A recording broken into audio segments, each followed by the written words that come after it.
उस्ताद ने पूछा एक बच्चे से कि रे एक सवाल छे, सवाल ई छे कि अंडा और डंडा की फर्क छे। तो बच्चा बोला कोई फर्क नहीं छे, दोनों काम एक के छे। बोला कैसे? तो लड़का बोला कि हुजूर अंडा खाने से बदन गर्म होता है और डंडा खाने से भी बदन गर्म होता है। कड़ाके की ठंड है, इस ठंड के मौसम में अल्हम्दुलिल्लाह आपने अपने कंबल को छोड़कर, रजाई को छोड़कर, नींद की कुर्बानी करके आप इस पिंडाल के नीचे बैठे हैं।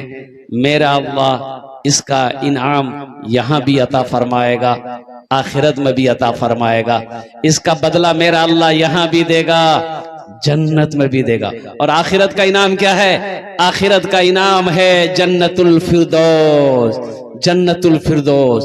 इंशाल्लाह जन्नत में जाएंगे। अरे कितने लोग जाएंगे? हाथ उठा के बताइए ना हमको। जन्नत तो जाने में आसकत लग रहा है क्या? लेकिन बुढ़वा लोग जन्नत में नहीं जाएगा, बूढ़ा नहीं जावे।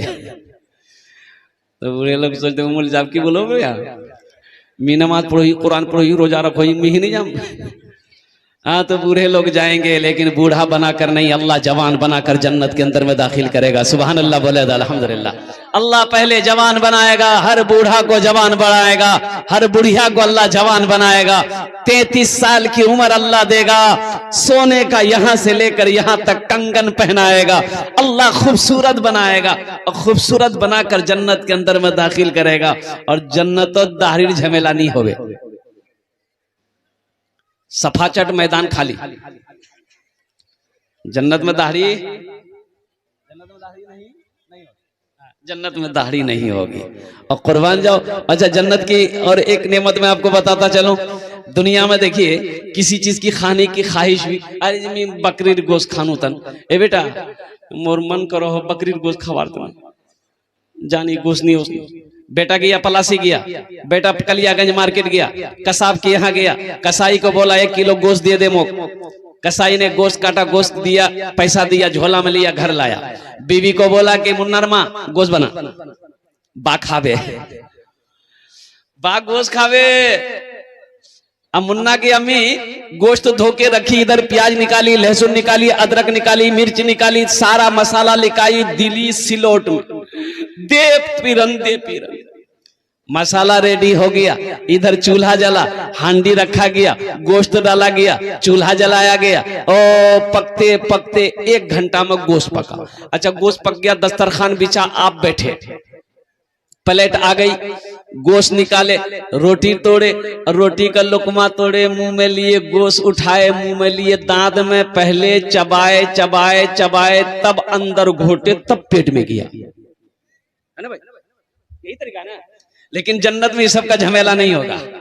जन्नत में चबाने का झमेला, भाई चबाने का झमेला, वहां चबाने का झमेला नहीं।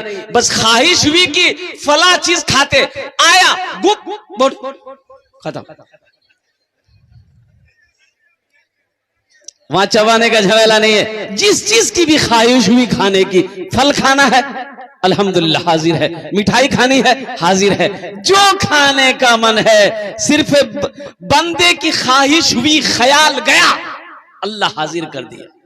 सोचो वो जगह कौन जाना नहीं चाहेगा, लेकिन उस जगह जाने के लिए कुछ अमल हैं, अमल करने होंगे। देखिए जन्नत में तो सब मुसलमान जाएगा, जिसने भी कलमा तैयबा ला इलाहा इल्लल्लाह मुहम्मदुर रसूलुल्लाह पढ़ा है वो जन्नत में जाएगा। लेकिन कुछ लोगों का कुटैया पिसैया पहले होगा, उसके बदन का पहले फरिश्ता मैल छुड़ाएगा डंडा से। जो गुनाह किया है पहले वहार मैल छोड़ावे, वहार बाद वहां जन्नत दाखिल करवे। लेकिन जन्नत में जाना है, लेकिन एक दिन जाना है इंशाअल्लाह। हम लोग जन्नत में जाएंगे, जन्नतों वाला अमल करना होगा। और जन्नतों वाला अमल जो सबसे पहला अमल है वो अमल है नमाज। वो अमल क्या है? वो सबसे पहला अमल। अभी माशाअल्लाह लोचा के अंदर में एक बहुत बड़ा इज्तिमा हो रहा है। अल्लाह की बारगाह में दुआ करें कि अल्लाह इस इज्तिमा को कामयाबी अता फरमाया। आमीन बोले अल्हम्दुलिल्लाह। जन्नत में जाने वाला अमल जो है, वो सबसे पहला जो अमल है वो है नमाज। नमाज किसी भी हालत में मुआफ नहीं है, किसी भी हालत में मुआफ नहीं है। लेकिन दो किस्म के लोगों पर नमाज माफ है, दो किस्म के लोगों पर नमाज माफ है। एक वो जो पागल हो गया हो, पागल पर नमाज माफ है, जब तक वो पागल है नमाज माफ है। मेंटल ठीक हो गया, पागलपन दूर हो गया, फिर नमाज फर्ज हो गई। दूसरा वो आदमी जो मर गया हो, मुर्दा पर नमाज, बोलिए मुर्दा पर नमाज है, मरने के बाद नमाज है नहीं है। ये तो ये दो किस्म के लोगों पर नमाज माफ है, एक पागल पर नमाज माफ है, एक मुर्दे पर नमाज माफ है। तो जो लोग नमाज नहीं पढ़ते, समझिए ये दोनों में से किस में से हैं आप? नमाज के बोलो ना काज आछे, काज के बोलो आमार नामाज आछे। नमाज के बोलो ना काज आछे, काज के बोलो आमार नामाज आछे, काज के बोलो आमार नामाज आछे। बगैर, अच्छा मुसलमान हो नमाजी ना हो तो मुसलमान नहीं है, मुसलमान हो नमाजी नहीं हो ऐसा हो ही नहीं सकता। मान गए बंदूक हो गोली ना हो तो खाली बंदूक लेकर कीजिएगा? अरे बंदूक है तो गोलियां ना होना चाहिए। अब खाली बंदूक लेकर धाम घूमते रहिएगा, दुश्मन आएगा मार के चला जाएगा। कोई कोई लगे क्या नहीं, क्या नहीं फायर कर लो, बोलो मेरे पास गोलियां नहीं चाहिए, बंदूक ने क्या घूमती। मुसलमान हो नमाजी ना हो ऐसा हो ही नहीं सकता। जो मुसलमान होगा वो नमाजी होगा। इंशाल्लाह नमाज पढ़ेंगे। कितने लोग तैयार है? जरा हाथ उठाए इंशाल्लाह। ये देखिए सारा मजमा। इमाम साहब कहाँ है? कल से मस्जिद में जगह नहीं मिलेगी। ये सारे लोग तैयार हो गए। अल्लाह इन हाथों को उठवाना मेरा काम था, हमारे नौजवानों के दिलों को बदलना तेरा काम। अल्लाह या अल्लाह तेरे खजाने में किसी चीज की कमी नहीं। अल्लाह तूने बड़े बड़े जालिमों के गुनाहों को माफ किया है। अल्लाह बड़े बड़े बदकारों को तूने सही रास्ता दिखा दिया है। अल्लाह हमारे नौजवानों को भी सही रास्ता दिखा दे। आमीन बोले। दुआ करना हम लोगों का, कबूल करना अल्लाह का काम। अल्लाह ने कहा तुम दुआ करो, तुम्हारा काम है दुआ करना। कबूल करना किसका काम है? अल्लाह का काम है। इंशाअल्लाह एक खाने जेटे दुआ होबे कबूल होबे, जेटे दुआ होबे मकबूल होबे। और नमाज के लिए क्या है? देखिए नमाज ऐसे, नमाज जो है अभी कई वक्त की नमाज है, लेकिन ये नमाज कितने वक्त की आई थी जहां मालूम आपको? अल्लाह के रसूल सल्लल्लाहु अलैहि वसल्लम अर्शे पे गए तो जब लौटने लगे तो अल्लाह ने कहा मेरे महबूब ठहर जाइए। कहा कि अल्लाह, कहा कि मेरे महबूब तोहफा लेते जाइए। कहा कि तोहफा क्या है? कहा कि 50 वक्त की नमाज। कहता नमाज बोलो भाई। अच्छा ये एक बात बताइए, अगर 50 वक्त की नमाज रह जाती तब क्या होता? सोचिए थोड़ी देर के लिए।